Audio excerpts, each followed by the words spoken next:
Now, I wrote this fresh off the bat of watching the new episode of Doctor Who, the penultimate episode of Series 10 of New Doctor Who. Or World Enough and Time, as it's called, which is really just an awful name in general for an episode of Doctor Who. It's a weird statement that isn't really fulfilled as such in the episode and isn't even correct grammatically. I mean, compare it to some of the other series finale names. The Coming of Ghosts and Doomsday, the Pandorica Opens and the Big Bang. I mean, heck, even Love and Monsters is half right. Although, technically the love between a man and a paving slab is debatable, and monsters should be singular as there is only one Peter K. Yeah. But that's all beside the point on a tangent larger than the plot holes that plague the show. So, from that opening run, it might surprise you to learn that I really enjoyed this episode. I mean, sure, it wasn't too much of a classic Who episode, but there was those ominous feelings in the background, and the Doctor got his sciencey bits working out the plot contrivances of a black hole, so I really enjoyed it. But I could have enjoyed it so much more. There was a big problem with this episode, was that it relied on some late in the game plot twists, as penultimate episodes usually do.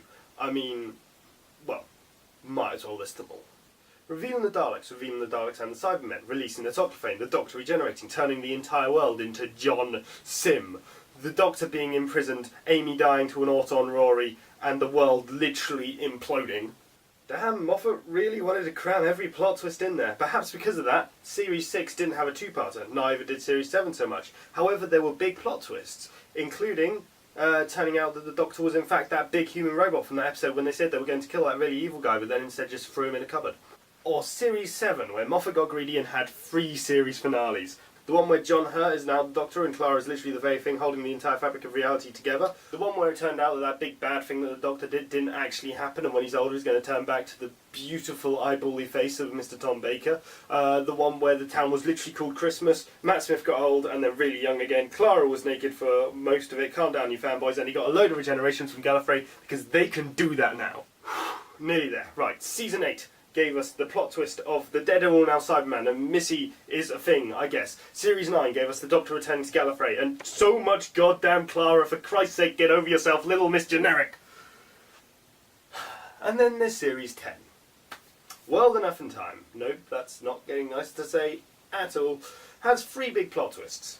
John Sim is back, John Simming it up as John Sim is tend to do. The Mendacian Cybermen are back in full force, and Bill Potts is dead and a Cyberman also. All great plot twists, but terribly handled. Why? Because they were in every single trailer up until this point.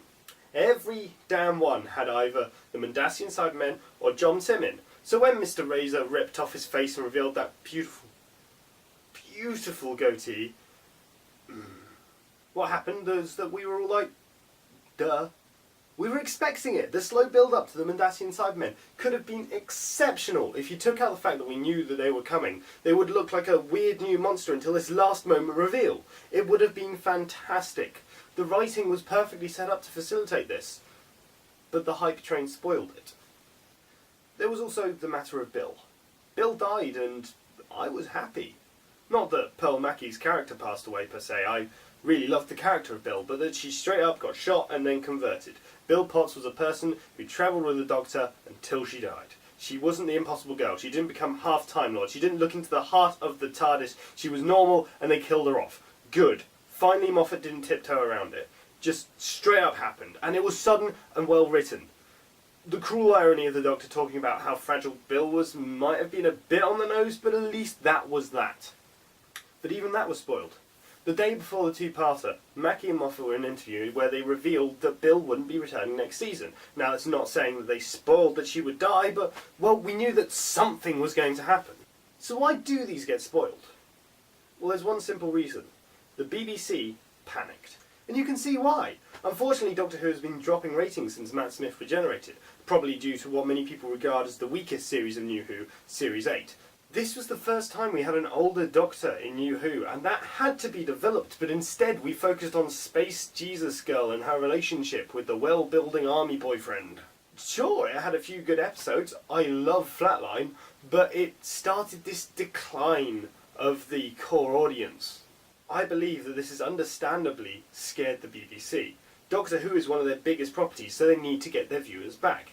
How though? Through giving everyone what they want. Want more classic monsters? The Mundasian Cybermen are back.